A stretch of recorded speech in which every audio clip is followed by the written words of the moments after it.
आप सबको नमस्कार। जो जो चैनल से पहली बारी जुड़ रहे हैं, आप चैनल को लाइक कर लीजिए, सब्सक्राइब कर लीजिए, शेयर कर लीजिए, क्योंकि आने वाले दिन बहुत ज़रूरी होने वाले हैं। आपको मैं हर बारी कहता हूं कि प्रधानमंत्री मोदी को ध्यान से सुनना चाहिए, स्पेशली जब वो पार्लियामेंट में बोले। इसलिए नहीं सिर्फ कि वो भारत के प्रधानमंत्री हैं, हर प्रधानमंत्री को ध्यान से सुनना चाहिए। एटलीस्ट जो प्रधानमंत्री बोले उनको तो ध्यान से सुनना ही चाहिए, पर इसलिए भी क्योंकि प्रधानमंत्री मोदी की नेचर का एक इंपॉर्टेंट पार्ट है। नरेंद्र मोदी जी की नेचर का एक इंपॉर्टेंट पार्ट है कि वो हर चीज कई बारी जनता को समझाते हैं, बताते हैं, उसके बाद इंप्लीमेंट करते हैं। पर प्रॉब्लम क्या है, हमारे जो बुद्धिजीवी हो चुके हैं या जिस तरह मीडिया कवर करती है, वो ये समझती नहीं है कि प्रधानमंत्री एक स्टेटमेंट ऑफ इंटेंट दे रहे हैं। वो बता रहे हैं कि हम क्या कर रहे हैं, चाहे वो बीजेपी के मैनिफेस्टो में आए, चाहे उनकी स्पीच में आए, और फिर जब वो लागू होता है तो लोग हैरान हो जाते हैं। अरे ये कैसे लागू हो गया, ये तो असंभव सी बात थी। जैसे आर्टिकल 370, वो जब कार्यकर्ता थे तब से कह रहे हैं 370 हटाओ। उनकी वो फोटो में बहुत वायरल है कि वो 370 हटाओ मंच पे खड़े होकर बोल रहे हैं। जब वो सत्ता में आए, लोगों को लगा अरे ये तो हो ही नहीं सकता, चाहे वो वेसी हो, चाहे वो फारूक अब्दुल्ला हो, चाहे वो महबूबा मुफ्ती हो, कि ये इम्पॉसिबल है, वो कहते थे। उन्होंने वो इम्पॉसिबल पॉसिबल कर दिया।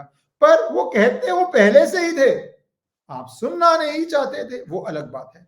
तो थर्ड टर्म की मैं बात कर रहा हूं, शायद 6 टर्म्स भी हों बीजेपी की, पर थर्ड टर्म की मैं बात कर रहा हूं, जहां पे वो स्पष्ट कह रहे हैं कि वो क्या करने जा रहे हैं। आप पहले ये क्लिप समझिए तो आप उसका इंपॉर्टेंस समझेंगे, और फिर हम डिस्कस करेंगे कि वो क्या क्या करने जा रहे हैं थर्ड टर्म के अंदर। उनके अपने शब्दों में वो बता रहे हैं कि थर्ड टर्म क्यों वाइटल है और कैसे वो बहुत डिफरेंट होगी उनकी पहली 2 टर्म से। वैसे सेकेंड टर्म बहुत डिफरेंट थी फर्स्ट टर्म से, मैं आपको बताऊंगा, पर थर्ड टर्म पे पहले शब्द सुनो।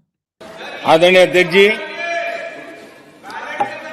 हमारा तीसरा कार्यकाल बहुत बड़े फैसलों का होगा।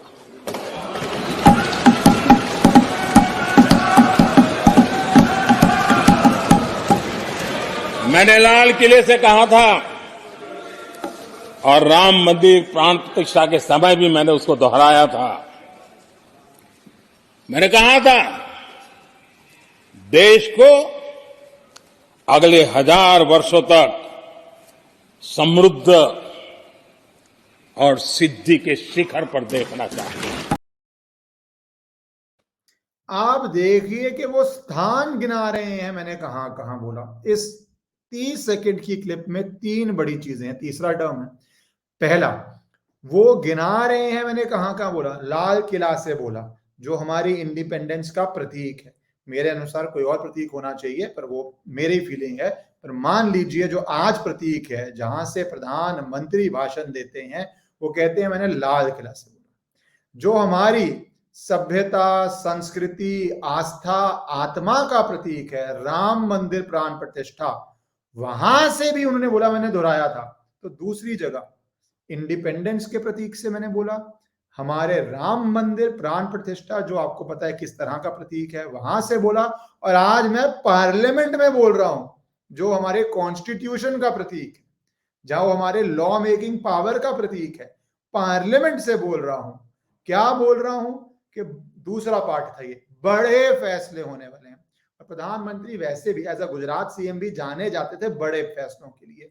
जब आप अपनी लाइफ के उस स्तर पे हैं, थर्ड बारी प्राइम मिनिस्टर बनने जा रहे हैं, तो वैसे भी आपका विजन बहुत बड़ा है, जिसमें आपको सब छोटी छोटी बातें जोड़नी होती हैं, पर एंड रिजल्ट, एंड पिक्चर बड़ी है।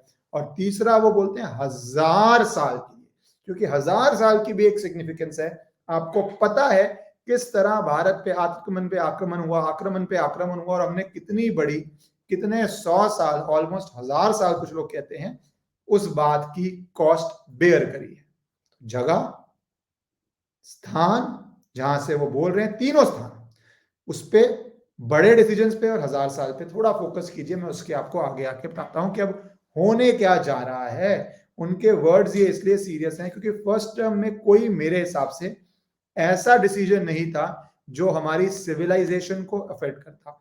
बहुत खामियां थी, जो 10 साल का लूटपाट का राज था उसको ठीक किया जा रहा था, वेलफेयर दिया जा रहा था लोगों तक। पर बड़े डिसीजन जो इस तरह से बोलते हैं 370 वो आया सेकेंड टर्म में।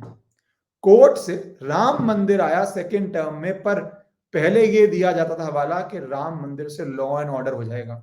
उसमें सरकार का बहुत इंपॉर्टेंट रोल था कि लॉ एंड ऑर्डर की कोई प्रॉब्लम ना क्रिएट हो पाए, वहां पे सरकार का बहुत रोल है। जैसे अभी ज्ञानवापी के अंदर ऑर्डर आते ही सरकार ने पूजा शुरू करवा दी, इमीडिएटली शुरू करवा दी। 7 दिन का समय था, 7 घंटों में करवा दी। क्यों? क्योंकि वो चाहते नहीं थे कोई लॉ एंड ऑर्डर की सिचुएशन क्रिएट हो जाए, कोई सड़क पे कार्यकर्ता किसी पॉलिटिकल पार्टी के आ जाएं और बोलें कि अरे समाज विरोध कर रहा है, या कोई उस तरह के लोग जो कुछ भी अपने आप को हार्म कर लें, किसी को कर दें, लॉ एंड ऑर्डर का न्यूसेंस क्रिएट कर दें, उससे पहले ही कर दिया। ये सरकार के हाथ में होता है। कई सरकारें कोर्ट के फैसले के अगेंस्ट कोर्ट जा सकती हैं कि नहीं नहीं नहीं, अभी उचित नहीं है, हमारे पास बंदोबस्त नहीं है, अभी के लिए डिले कर दिया जाए। तो ये सरकार के हाथ में होता है। ये सारे बड़े फैसले सेकेंड टर्म में हो रहे थे। एनआरसी, सीए की आप बात करेंगे, उसके कानून बने, लागू नहीं हुए, सच है। लागू के आप अगले 40-50 दिन में हो जाएंगे, वो देखने की बात है, या थर्ड टर्म में होता है।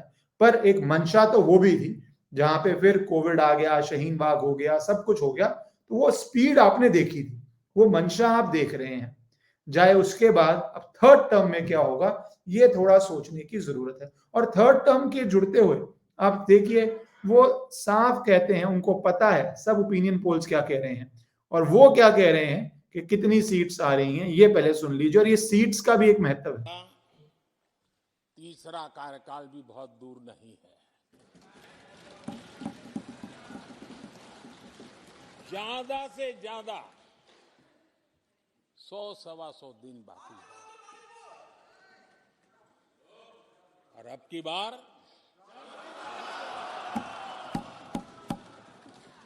पूरा देश कह रहा है, अब की बार खड़गे जी भी कह रहे हैं, लेकिन ये 400 की इंपॉर्टेंस क्या है, एज अ लॉयर आपको मैं ये समझाना चाहता हूं। हमारी कॉन्स्टिट्यूशनल स्कीम में जब कॉन्स्टिट्यूशन के अंदर अमेंडमेंट चाहिए तो आपको 2/3 चाहिए होता है। पूरा अमेंडमेंट का एक लंबा प्रोसेस है, पर सिंपल मेजॉरिटी और सुपर मेजॉरिटी के अंदर डिफरेंस होता है। 2/3 एक बहुत इंपॉर्टेंट नंबर है। 2/3 ऑफ 543 अपने दिमाग में हमेशा रखिएगा, उसकी एक स्पेशल इंपॉर्टेंस है। वो स्पेशल इंपॉर्टेंस 400 पे पूरी हो जाती है, जो सिंपल मेजॉरिटी के अंदर ऑप्शन नहीं होती, वो भी ऑप्शन बड़े डिसीजंस की खुल जाती है। और विपक्ष का तो हाल आप देख ही रहे हैं। नीतीश कुमार जो एक आदर्श गठबंधन बिहार का कहा जाता था, चुनाव आते आते वो आ गए बीजेपी के साथ, क्योंकि वहां पे कोई विचारधारा तो है ही नहीं है। वहां पे ये है कि हाँ हमें राज करना है, विचारधारा कुछ नहीं है, देश के लिए क्या करना है कुछ नहीं है। विचारधारा होती है तो आप जीते या हारें, आप एक जगह रहते हैं और जनता को कन्विंस करते हैं कि हमारी विचारधारा सही है, हमारे साथ आइए। पर वो विचारधारा थी क्या?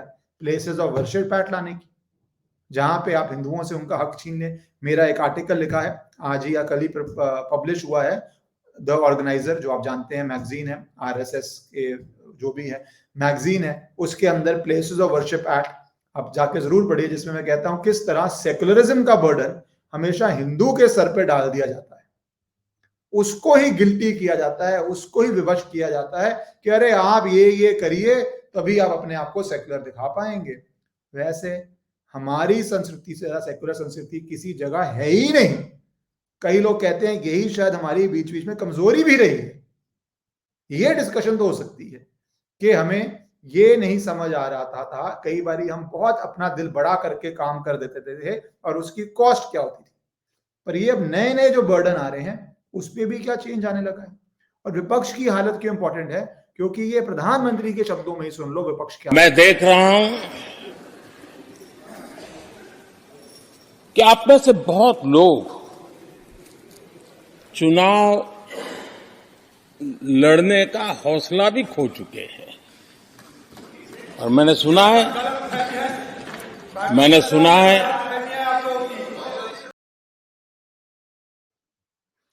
चुनाव लड़ने का हौसला क्यों? मैं तो मुझे कोई इसमें संकोच नहीं। अभी रूमर्स चल रहे हैं कि आज जयंत चौधरी यूपी में बीजेपी के साथ आ रहे हैं, नीतीश कुमार का तो हो चुका है।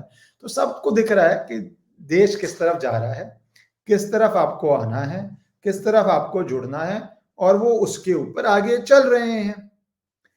अब ये सिंपल मेजॉरिटी से सुपर मेजॉरिटी का आपको कॉन्सेप्ट पता है, जो मैंने बता दिया संविधान की। तो क्या चीजें आ रही हैं, मैंने कल एक ट्वीट किया और आपसे पूछा कि आपको क्या लगता है क्या चीजें आ रही हैं। तो मुझे लगता है ये 360 डिग्री होना है। मैं अपने कुछ सुझाव दे रहा हूं जो मुझे लगता है प्रधानमंत्री मोदी, बीजेपी, संघ परिवार, सबकी आप स्टेटमेंट सुनिए, मिशन स्टेटमेंट सुनिए, लॉन्ग टर्म पर्पस सुनिए, तो आप समझ जाएंगे। पहला तो मुझे लगता है ये बहुत क्लियरली मान के चला जाता है कि सेकुलर वर्ड इमरजेंसी के दौरान हमारे संविधान के अंदर एक वोट बैंक को खुश करने के लिए जानबूझ के जोड़ा गया था, क्योंकि ये कोड वर्ड बन गया था। बहुत सारे राजनीति में कोड वर्ड्स होते हैं। सेकुलर कोड वर्ड इसलिए डाला गया था ताकि आप एक स्पेसिफिक वोट बैंक को बोल पाए, हम आपके लिए अब कानून बनाएंगे प्रियम्बल में सेकुलर डाल के, और वो बेशक संविधान के स्कीम के अनुसार बहुत स्ट्रिक्टली ना हो, पर हम बिकॉज प्रियम्बल में सेकुलर डाल देंगे तो हम उस हवाले से उसको प्रोटेक्ट कर लेंगे कोर्ट्स के अंदर कि हमारे संविधान का ही एम सेकुलर है, जबकि हम सेकुलर हैं। ये बात तो जब संविधान ड्राफ्ट हो रहा था तभी क्लियर थी, इतने सालों बाद डालने की जरूरत क्या पड़ी थी। वोट बैंक पॉलिटिक्स, इमरजेंसी था, वोट बैंक को सेटिस्फाई करना था, और कोई विरोध की आवाज तो थी नहीं। तो पहले तो मैं बहुत हैरान नहीं होऊंगा कि जब अमेंडमेंट की पावर इस तरह का मैंडेट आ जाता है तो ये सेकुलर वर्ड पे पुनर्विचार हो कि संविधान में क्या इसकी जरूरत है या नहीं है। और मेरे अनुसार इसकी जरूरत नहीं है, क्योंकि जो असल सेकुलरिज्म है वो हमारे देश में वैसे ही असल वोट बैंक वाली सेकुलरिज्म की बात नहीं कर रहा। तो पहला तो ये चलता है, जो सबसे ऊपर प्रियम्बल से ही मैं शुरू करता हूं। दूसरा, यूनिफॉर्म सिविल कोड। बीजेपी ने अपनी स्टेट में उत्तराखंड में एक ड्राफ्ट प्रेजेंट कर दिया है।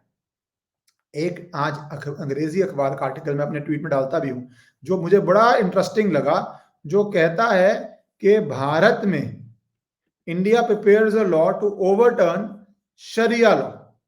तो अब जब हम सेक्युलरिज्म की बात कर रहे हैं तो आप ये पहले पढ़िए, India prepares to pass law overturning शरिया इन मुस्लिम क्रैकडाउन। अगर देश संविधान हमारा सेकुलर है तो क्या शरिया रिलीजियस कानून सिविल लाइफ में किसी भी कम्युनिटी को उसका रिलीजियस कानून अलाउड हो सकता है क्या? तो वो तो सेकुलर के पैमाने पे उतरता नहीं है। तो यूनिफॉर्म सिविल कोड का एक ड्राफ्ट आया है उत्तराखंड में, उसमें बहुत सारे इश्यूज हैं, बहुत से मैं एग्री नहीं करता हूं, पर एक शुरुआत है। और इनमें से जो बहुत बारी सरकारों का ये बन जाता है कि जिन जगहों पर जाने की जरूरत नहीं है वहां नहीं जाना चाहिए, क्योंकि वो एक हम इवॉल्विंग वर्ल्ड में भी हैं। पर वो अगेन जैसे मैं बोला प्रोविजंस क्या होने चाहिए, वो एक लंबी डिबेट का है और वीडियो अलग हो जाएगा। पर हाँ, यूनिफॉर्म सिविल कोड इन कॉन्सेप्ट सही है। जैसे 370 देश के लिए खतरनाक था कि एक जगह पे स्पेशल कानून चलेगा, वैसे ही स्पेशल सिविल लॉज देश की यूनिटी के लिए खतरनाक है। तो दूसरा, यूनिफॉर्म सिविल कोड जैसी चीज आ सकती है। तीसरा, वक्फ एक्ट। बहुत ध्यान से हमें देखना पड़ेगा कि क्या स्पेशल लॉज और स्पेशल कोड वो क्या हद तक सही है, गलत है, कौन से उसके सेक्शंस रखने हैं, कौन से नहीं रखने। कुछ लोग कहते हैं पूरी तरह अबॉलिश करना है, पर वक्फ एक्ट के ऊपर मैं बहुत हैरान नहीं होऊंगा एक तरह का पुनर्विचार होकर एक नए रूप में, एक नए बैलेंस्ड रूप में, मिनिमम पे बैलेंस्ड रूप पे, जो अपने में ही एक सेल्फ कंटेन्ड एग्जॉस्टिव कोड ना हो जाए, उस तरह आ रहा है। ये भी एक लीगल बात है। ये तीन चीजें जो मुझे लगता है बहुत जरूरी हैं, जो मुझे लगता है बिग डिसीजन जिसके कर रहे हैं वो है। साथ ही साथ मैं जोड़ दूं, डिफेंस के ऊपर जो वो मेक इन इंडिया चल रहा है वो बहुत ज्यादा एक्सेलरेट होने जा रहा है, बहुत बहुत ज्यादा। इतना बड़ा देश, इतना टैलेंटेड देश, इतना शक्तिशाली देश, वर्ल्ड की बड़ी से बड़ी कंपनीज को चलाने वाले भारतीय मूल के लोग, और अपना डिफेंस हम इंपोर्ट करते थे। जो अपने अस्त्र शस्त्र नहीं बना सकता वो देश है क्या? वो देश दुनिया में कोई स्थान लेने की कल्पना भी नहीं कर सकता अगर वो अपनी रक्षा के लिए अपनी डिफेंस मैन्युफैक्चरिंग नहीं कर सकता। क्यों इतने डिकेड्स तक ये होने नहीं दी? क्यों ऐसी पॉलिसियां बनाई कि हम सिर्फ बाहर से इंपोर्ट करते रहे? उसके लिए क्या कट देते हैं, क्या कमीशन देते हैं, देश का पैसा उड़ाते हैं, वो तो एक पॉइंट है ही है। पर आप इमेजिन कर सकते हैं कि आप अपने बचाव के लिए विदेशी हथियारों पर डिपेंडेंट हो, वो भी हमारे जैसा देश, इसके पास सारी क्षमताएं हैं। वो पॉलिसी चेंज हो रही है। इकोनॉमिक एस्पेक्ट्स पे तो वो बोल ही चुके हैं कि थर्ड लार्जेस्ट हम बनने जा रहे हैं, फिफ्थ से। 11 पे थे, 11 से 5 आए, 5 से अब 3 जा रहे हैं, जो अगले 5 साल में मेरे अनुसार हो जाना चाहिए। 5-6 साल में, कुछ लोग तो 4 साल कह रहे हैं, 5 से 4 हो, 6 हो, 5 हो, पर ये अगले 5 साल में हो जाना चाहिए।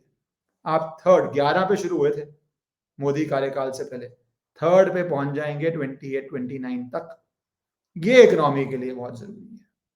उसके आगे मंदिरों पे, ज्ञानवापी में तो कोर्ट केस चल रहा है। सरकार का इतना ही काम है कि कोर्ट में बाधा ना बने, ये ना बोले राम काल्पनिक है, राम को हम प्रूव नहीं कर सकते, कोई प्रमाण नहीं है, ये एफिडेविट डले हैं इस देश में, वो ना करे, बाकी सब कानून कर लेगा। और दूसरा, कानून से जब कोर्ट से ऑर्डर आता है, क्योंकि लॉ बहुत क्लियर है, एविडेंस, प्रूफ, फैक्ट्स बहुत क्लियर है, उसमें ये बाधा ना डाले कि अरे लॉ एंड ऑर्डर सिचुएशन हो जाएगा। प्लेसेस ऑफ वर्शिप एक्ट जैसे कानून ना लाएं पार्लियामेंट में जो आपको रोक दें।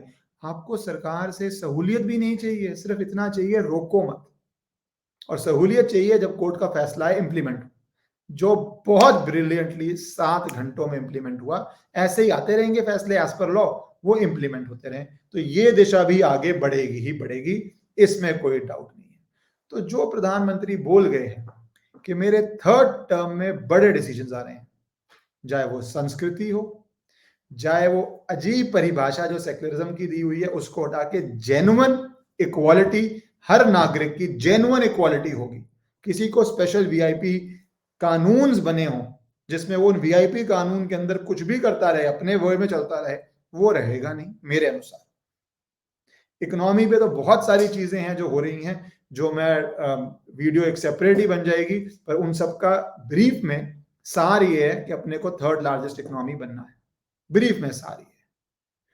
और मंदिरों पे भी बहुत जरूरी है, क्या मंदिर फ्री सारे टेम्पल्स पे जो स्टेट कंट्रोल है उसके ऊपर काम होगा, ये मेरी आशा है। पर ये इसके अंदर बहुत सारे पक्ष हैं, पर मेरी आशा है कि ये होगा, ये एक होप है।